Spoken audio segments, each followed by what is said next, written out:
Good evening students. आज हमारा topic है कि हम अपनी पढ़ाई में इम्प्रूवमेंट कैसे करें। अच्छी पढ़ाई करने के लिए सबसे ज़्यादा ज़रूरी होता है आपका ध्यान केंद्रित होना। आपने रियलाइज़ किया होगा कि जब कभी आप पढ़ने बैठते हैं तो आपका माइंड डाइवर्ट होने लगता है। कभी वो मोबाइल यूज़ करने के लिए डाइवर्ट होता है, कभी दोस्तों से बात करने के लिए डाइवर्ट होता है, कभी घर की छोटी मोटी बातों की तरफ डाइवर्ट होता है और हमारी निजी ज़िंदगी से जुड़ी हुई किसी ना किसी चीज़ से डाइवर्ट हो जाता है। लेकिन अगर हम इन चीज़ों से डाइवर्ट होते रहेंगे तो हम अपनी पढ़ाई कैसे करेंगे? इसलिए आज हम कुछ छोटे-छोटे टिप्स लाए हैं जिससे हम अपनी पढ़ाई को इम्प्रूव कर सकते हैं।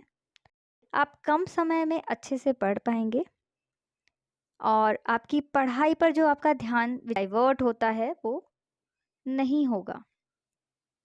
हम अपनी पढ़ाई को इम्प्रूव कर सकते हैं।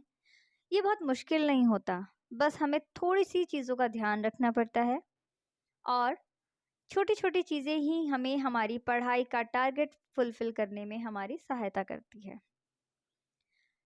इसके लिए सबसे ज़्यादा ज़रूरी है कि हम अपने लिए एक ऐसा प्लेस डिसाइड करें, जहाँ हम अच्छे से बैठ के पढ़ सकें। एनवायरनमेंट पढ़ाई के लिए सबसे ज़्यादा ज़रूरी होता है। आपने रियलाइज़ किया होगा कि जब कभी आप लाइब्रेरी जाते हैं, तो ना चाहते हुए भी आप वहाँ पढ़ पाते हैं, क्योंकि आप वहाँ डाइवर्ट नहीं होते हैं। दूसरा, आपको वो माहौल मिलता है जिसमें आप पढ़ सकें। घर में हम लाइब्रेरी तो नहीं बना सकते, लेकिन हम घर में वो जगह डिसाइड कर सकते हैं जहाँ हमें पढ़ने में हेल्प मिल सके। मैं ये बात मान सकती हूँ कि हमारे घरों में शायद इतनी जगह ना हो कि हम अपने लिए एक स्टडी रूम बना सके, लेकिन घर के किसी एक कोने में इतनी जगह हम बना सकते हैं कि जहाँ हम अपना स्टडी का एनवायरनमेंट सेट कर सकें। आपको अपने घर में किसी कोने में, जहाँ प्रॉपर लाइट आती हो और घर का शोर कम होता हो, जहाँ कम से कम हमारे घर का शोर पहुँच पाता हो, ऐसा एक कॉर्नर सेट करना चाहिए। आपके घर में टेबल, चेयर हो, तो आप उसे वहाँ पर अरेंज कीजिए। टेबल, चेयर पे पढ़ने से क्या होता है कि आप अलर्ट रहते हैं। जब आप बेड पर बैठ के पढ़ाई करते हैं, तो आपने रियलाइज़ किया होगा कि वो पढ़ाई नहीं हो पाती है। हम कुछ देर बुक को रखते हैं एंड देन थोड़ी देर बाद क्या होता है कि हम उन्हें बुक को बंद कर देते हैं, या तो हम सो जाते हैं, या हम टीवी देखने लगते हैं, या हम मोबाइल को उठा लेते हैं। क्योंकि हम एक रिलैक्स मोड में होते हैं और पढ़ाई आपको एक्टिव मोड में करनी होती है। तो इसके लिए आप एक कॉर्नर में एक टेबल और एक चेयर अरेंज कीजिए। जैसा मैंने आपको पहले बोला कि वहाँ पर प्रॉपर लाइट होनी चाहिए और कम से कम आवाज़ होनी चाहिए। जैसे घर में टीवी की आवाज़ है, सामान की आवाज़ है, या आपस में बात करने की आवाज़ है। ऐसी कोई चीज़ डिसाइड करके उस जगह को प्रिपेयर कर लीजिए।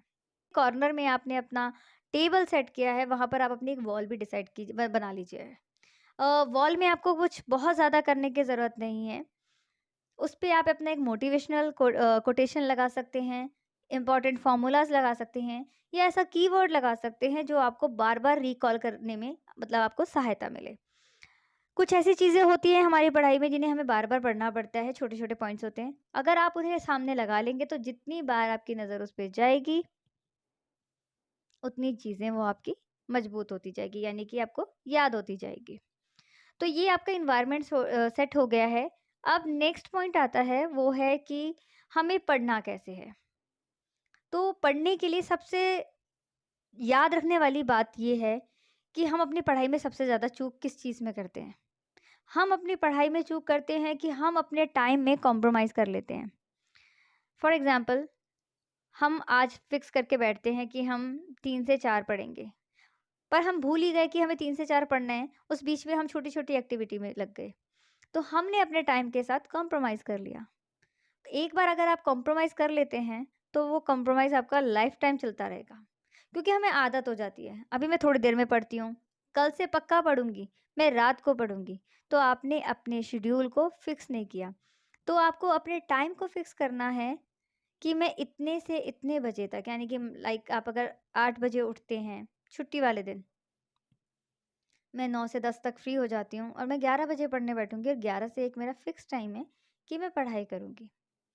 ऐसे ही मैंने इवनिंग का टाइम सेट करा कि मैं 7 से 9 पढ़ाई करूँगी, तो वो आप अपना फ़िक्स रखिए।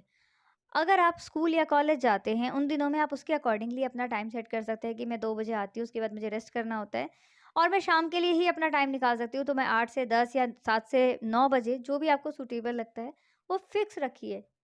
अगर आप उसके साथ कॉम्प्रोमाइज़ करेंगे टाइम के साथ, तो वो कॉम्प्रोमाइज़ आप हमेशा करेंगे और वो आपकी पढ़ाई को हमेशा डिस्टर्ब करेगा। नेक्स्ट आता है कि आपको पढ़ते समय किन चीज़ों को ध्यान रखना है। हम हमेशा कहते हैं कि आप अपने छोटे-छोटे गोल सेट कीजिए, टाइम बाउंड के साथ। मैंने अगर कोई सोशल साइंस का सब्जेक्ट पढ़ना है, तो उसमें से मुझे एक चैप्टर मैंने डिसाइड कर लिया कि मुझे इस चैप्टर को 2 दिन में या 1 दिन में, जो भी आप डिसाइड करेंगे, इसको ख़त्म करना है। तो ये आप अपना टाइम बाउंड करके अगर पढ़ाई करेंगे, तो आपको आसानी होगी। आपको ये नहीं सोचना मुझे एसएसटी 4 दिन में ख़त्म करनी है, क्योंकि जो चीज़ पॉसिबल नहीं है, वो चीज़ हम नहीं डिसाइड करते हैं। हमें डिसाइड करना है कि मैं इतने दिन में एक चैप्टर ख़त्म ईज़िली कर सकती हूँ, तो आपको वो डिसाइड करना चाहिए। प्लस आप एक लिस्ट बनाइए, आपने मैंने जैसे बोला सोशल साइंस के टॉपिक्स की एक लिस्ट बना लीजिए। चैप्टर नंबर 1, 2, 3, 4 उसमें मेंशन कीजिए और जब आपका एक चैप्टर कंप्लीट हो जाता है तो उस पे टिक कीजिए और वो उसे आप अपनी वॉल पे लगाइए। इससे 2 बेनिफिट होते हैं। जब आप उसको देखते हैं तो आपको ये पता चलता है कि हाँ, मैंने अपना एक टारगेट को अचीव किया है, जो आपको एक पॉजिटिव रीइंफोर्समेंट का काम करेगा। दूसरी चीज़ क्या है कि जब आप आपके सामने आपका टारगेट होगा, तो आप उसके लिए एफर्ट करते हैं। तो आपको छोटे गोल सेट करने हैं और टाइम बाउंड करके उनको पूरा करना है। उसके बाद आता है कि टॉपिक कौन-सा पहले पढ़ें। तो जो टॉपिक आपके लिए ईज़ी है, उसको पहले पढ़ें और जो टॉपिक आपको लगता है थोड़ा डिफ़िकल्ट है या मुझे इसमें हेल्प की ज़रूरत पड़ेगी, उसको आप बाद में पढ़िए। क्योंकि जब आप अगर मानिए आपने एक टफ टॉपिक को पहले ले लिया, कोई मुश्किल सा टॉपिक है जिसे आपने पहले ही पढ़ना शुरू कर दिया और इस पे आप कहीं अटक गए, आपसे नहीं हो रहा, तो फिर आपका क्या होगा माइंड कि मैं रख दूँ, मुझे नहीं पढ़ना क्योंकि मुझसे नहीं हो रहा। इसके अपोज़िट अगर आप ईज़ी टॉपिक को पहले पढ़ेंगे, तो ईज़ी टॉपिक के लिए आपको माइंड में ये बात आती रहेगी कि हाँ, ये मुझे आता है, मैंने इतना किया और आपको उससे एक पॉज़िटिविटी मिलती रहेगी कि मैंने कुछ पढ़ा। तो ये बहुत ज़रूरी होता है, इसलिए हमें ईज़ी टॉपिक को पहले पढ़ना है। अक्सर एक क्वेश्चन आता है कि मैं पढ़ती हूँ तो मैं थक जाती हूँ। मैंने डिसाइड किया था कि आज मैं 4 घंटा पढ़ूँगी, लेकिन मैंने 4 मिनट भी पढ़ाई नहीं की। रीज़न? क्योंकि मैंने फ़ोन उठा लिया था। रीज़न? क्योंकि मैं घर की बातों में लग गई थी। रीज़न कि मेरी फ्रेंड का कॉल आ गया था या बहुत सारे रीज़न। तो हमारे लिए प्रॉब्लम क्या होती है कि जब हम ये डिसाइड करके बैठते हैं कि मैं 3 या 4 घंटे पढ़ाई करने बैठूँगी, तो आपको कहीं न कहीं पता होता है 3-4 घंटा मीन्स बहुत सारा टाइम। और उस बहुत सारे टाइम में से अगर मैं 5-5, 10 मिनट इधर-उधर डाइवर्ट कर दूँगी, तो कोई इश्यू नहीं है, क्योंकि बहुत सारा टाइम नज़र आ रहा होता है। हमें ये नहीं करना, हमें थोड़ा स्मार्ट वर्क करना है, हमें छोटे-छोटे सेगमेंट में पढ़ाई करनी है। आप 20 मिनट पढ़िए, 5 मिनट का गैप कीजिए, देन 20 मिनट पढ़िए, फिर 5 मिनट का गैप कीजिए। जब हम छोटे-छोटे सेगमेंट में पढ़ाई करते हैं, तो आपका माइंड आपको बोलता है कि केवल 20 मिनट पढ़ना है। उस 5 मिनट के गैप में आपको फ़ोन नहीं यूज़ करना है, टीवी नहीं देखना है, एंटरटेन नहीं करना है। आपको उस 5 मिनट में पानी पी कर आना है, तो अगर आप पानी पीजिए, एक वॉक करके आनी है, तो एक वॉक करके आइए, अपनी मम्मी से कुछ बात करनी है, तो वो कीजिए। लेकिन 5 मिनट को 5 मिनट में ही ख़त्म कीजिए। जब आप 20-20 और 20 मिनट के सेगमेंट में पढ़ेंगे, तो आपने आपको रियलाइज़ नहीं होगा कि आपने 1 घंटा पढ़ाई की, आपको थकावट नहीं होगी और आप जितना पढ़ेंगे वो आपको याद रहेगा। तो ये छोटे-छोटे सेगमेंट में पढ़ाई करने से आपको फ़ायदा मिलता है। दूसरी चीज़ ये है कि हम जब पढ़ते हैं तो आधी चीज़ें भूल जाते हैं, यानी कि अभी जो पढ़ा उससे पहले वाला हम भूल गए हैं। चीज़ों को रटते हैं, तो रटने वाली चीज़ें आपकी एक ना एक दिन ब्लर हो जाएँगी। लेकिन चीज़ों को अगर विज़ुअलाइज़ करके पढ़ेंगे, तो आपको वो चीज़ें कभी नहीं भूली जाएँगी। इसका एक छोटा-सा एग्ज़ाम्पल देती हूँ कि जब आप मूवी देखते हैं, तो मूवी में क्या होता है कि आपको अगर 10 साल बाद भी उसकी स्टोरी पूछी जाएगी, तो आपको याद होगी। क्यों? क्योंकि वो आपने आपके लिए वो विज़ुअलाइज़ थी। तो हम स्टोरी को पढ़ते हैं, तो उसको भी विज़ुअलाइज़ करके पढ़ें, ताकि वो आपको लाइफ़ टाइम याद रहे। उसके लिए आपको ओवरबर्डन नहीं होना पड़ेगा कि यार क्या था वो, मुझे याद करना पड़ेगा। आप कुछ पुराना कुछ भी नहीं भूल पाएँगे, क्योंकि आपने विज़ुअलाइज़ किया है। तो ये एक बहुत अच्छा तरीका होता है किसी चीज़ को क्लियर करने का। उसके बाद आता है कि हम स्टडी करते हैं, मैं चैप्टर से रीडिंग कर रही हूँ, फिर मैं क्वेश्चन आंसर रीडिंग कर रही हूँ। ये पैटर्न ही गलत है। आप हमेशा नोट्स से पढ़ाई कीजिए। नोट्स से पढ़ाई करने का बेनिफिट ये होता है कि आपको आंसर याद नहीं करने पड़ते। आपको अगर चैप्टर समझ आ गया है दैट मीन कि आप उसके आंसर को लिख पाएँगे। आपने एग्ज़ाम में ये नोटिस किया होगा कि पेपर में जो क्वेश्चंस आते हैं ज़रूरी नहीं है वो बुक के बैक साइड से ही आ जाए, यानी बुक के जो क्वेश्चंस दिए हुए हैं उनमें से आ जाए। वो बीच में से भी छोटे-छोटे क्वेश्चंस को बना देते हैं। अगर मुझे लेसन आता होगा या मुझे स्टोरी का पूरा सार पता होगा, समरी पता होगी, तो मैं आंसर लिख सकती हूँ। तो मुझे चैप्टर की या सिर्फ़ क्वेश्चन की नीड नहीं है। मैं शॉर्ट नोट अपने बना कर के रखूँगी, जिसका एक बेनिफिट ये भी है कि जब लास्ट में आप रिवीज़न करेंगे एग्ज़ाम टाइम पे, तो आपको ये पता होगा कि मैं नोट से पढ़ाई कर सकती हूँ और उस समय आपको पूरा चैप्टर नए सिरे से नहीं पढ़ना पड़ेगा। तो इसका एक बेनिफिट ये भी है। जैसे ही आपका एक चैप्टर कंप्लीट हो जाता है, उसके बाद आप अपना टेस्ट लीजिए। आपको ये ज़रूरत नहीं है कि कोई और मेरा टेस्ट लिए, आप अपना टेस्ट खुद लीजिए। उससे रिलेवेंट क्वेश्चंस आप खुद ही कीजिए। टेस्ट पेपर्स मिलते हैं, टेस्ट पेपर में आप कीजिए। उससे हमें हमारा स्टैंडर्ड पता चलता है कि हम कहाँ स्टैंड करते हैं। अगर मैंने कोई चीज़ पढ़ी है तो मैंने मतलब वो उसका मुझे आंसर आता भी है या नहीं? उससे 2 बेनिफिट होंगे, आपका राइटिंग स्किल इम्प्रूव होगा। आपने जो पढ़ा है आपको एक्चुअल में अपना स्टैंडर्ड पता चलेगा। थर्ड बेनिफिट जो है कि हमें पेपर अटेम्प्ट करना आने लगता है।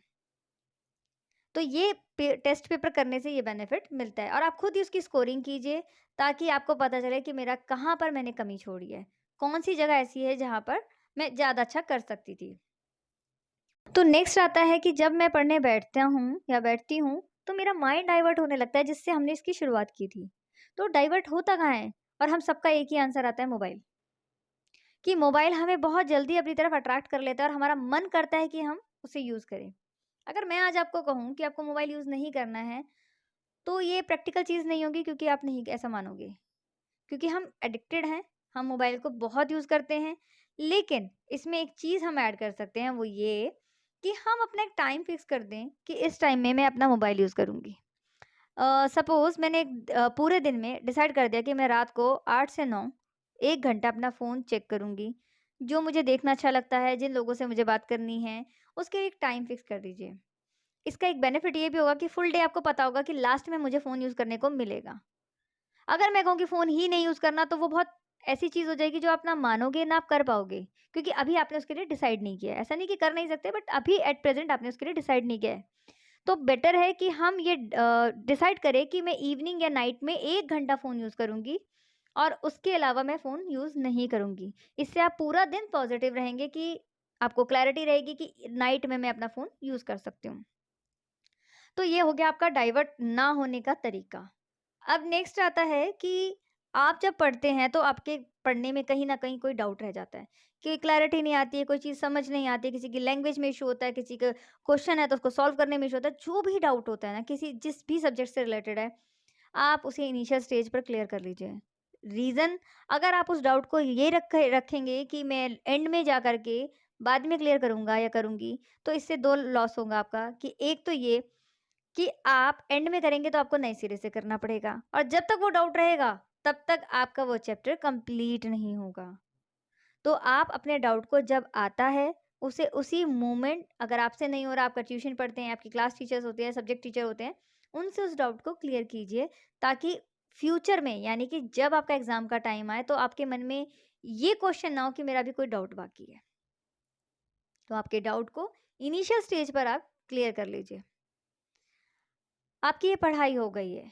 अब आता है रिवीजन का टाइम। रिवीजन का टाइम यानी कि आपका एग्ज़ाम टाइम के पास का जो समय होता है, रिवीजन टाइम। आप अपने जो नोट्स बनाए हैं, जिसे मैंने बोला था कि आप नोट्स से पढ़ाई कीजिए, नोट्स भी आप हैंड रिटन होने चाहिए। ये नहीं कि मैं बुक्स के नोट्स को बोल रही हूँ। हैंड रिटन नोट्स होने चाहिए, उसी को आप अपना रिवीजन में दीजिए।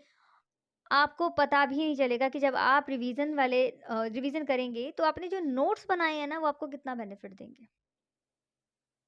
क्योंकि उन नोट्स से आपको पढ़ना ईज़ी रहेगा, उन नोट से आपको क्लैरिटी रहेगी, क्योंकि अपने आपने हाथ से लिखे होते हैं, और जैसे ही आप उसको थोड़ा-सा पढ़ोगे तो आपको पुराना जितना पढ़ा हुआ है वो सारा याद आ जाएगा। तो अपने रिवीजन को सही समय दीजिए। ये हो गया हमें पढ़ना कैसे है। इसके अलावा छोटी-छोटी 2-3 चीज़ें हैं जो मैं आपको ऐड करना चाहती हूँ, जो कि बहुत इम्पोर्टेंट है। जैसे हमारा एनवायरनमेंट इम्पोर्टेंट है, हमारी स्टडी टेक्नीक ओवरऑल इम्पोर्टेंट है। इसको और इम्प्रूव करने के लिए इम्पोर्टेंट है कि आप रूटीन एक्सरसाइज कीजिए। एक्सरसाइज का मतलब जिम नहीं है। एक्सरसाइज का मतलब आप थोड़ा वॉक कीजिए, 20 मिनट्स वॉक कीजिए, या आप जो भी लाइट एक्सरसाइज कर सकते हैं वो कीजिए। हो सकता है आप early in the morning school के लिए निकलते हों या कॉलेज के लिए निकलते हों, इवनिंग में आप अपने लिए थोड़ा सा टाइम निकालिए, ताकि एटलीस्ट आपका शेड्यूल जो है वो एक बना रहे। तो आप एक्सरसाइज पर फोकस कीजिए। इसके अलावा हेल्दी डाइट का मतलब ये है कि हम लोग अक्सर क्या करते हैं कि हम बाहर के खाने को प्रेफर करते हैं, कि मन कर रहा है, टेस्ट लगता है, इसलिए हम बाहर के खाने को, लेकिन उसका एक इम्पैक्ट ये नहीं देख पाते कि जब हम बाहर का खाते हैं तो कहीं ना कहीं हमें कहीं उसका इम्पैक्ट ऐसा आने लगता है कि बहुत डिस्टर्बिंग हो जाता है। स्टमक प्रॉब्लम हो सकती है, कोई और इश्यू हो सकता है। अगर हेल्थ ठीक नहीं है ना, तो यकीन मानो आपका कहीं दिल नहीं लगेगा। तो आपको अपनी डाइट पे भी ध्यान रखना चाहिए। और मोस्ट इम्पॉर्टेंट, हमें अच्छे से नींद लेनी चाहिए, जो हम नहीं लेते हैं। हम सब कुछ करते हैं पर अच्छी नींद नहीं लेते हैं, जिस वजह से हमारी बाकी की रूटीन खराब हो जाती है। आपने रियलाइज़ किया होगा कि जब आप रात को नहीं सोते हैं तो आपका नेक्स्ट डे भी आपका मन नहीं लगता, आप बेचैन रहते हैं, रेस्टलेस रहते हैं। तो आपको अच्छी नींद लेनी है, जिससे आप अगले दिन अपनी पढ़ाई को ठीक से कर सकें। ये शेड्यूल ही होता है जो हमें हमारी पढ़ाई में इम्प्रूवमेंट ला सकता है। मैजिक नहीं होता, एफर्ट से सब कुछ होता है। तो ये एफर्ट है जो मैंने आपको पॉइंट्स में बताए हैं। इन्हें करेंगे फॉर श्योर आपको फ़ायदा मिलने वाला है, क्योंकि ये चीज़ें ऐसी हैं कि ये हमें करनी चाहिए लेकिन हम नहीं करते हैं। तो आप इन्हें अप्लाई कीजिए, और मैं चाहूँगी कि आप अप्लाई करने के बाद मुझे ये बात ज़रूर बताएँ कि आपके ऊपर इस चीज़ का, इन पॉइंट्स का, इस वीडियो का क्या असर हुआ है। तो मेरी वीडियो के लिए अभी ये टॉपिक जो है इतना ही है। अभी आप इतना कीजिए, नेक्स्ट टाइम हम कोई नया टॉपिक लाएँगे जिससे आपको और हेल्प मिल सके। Thank you so much.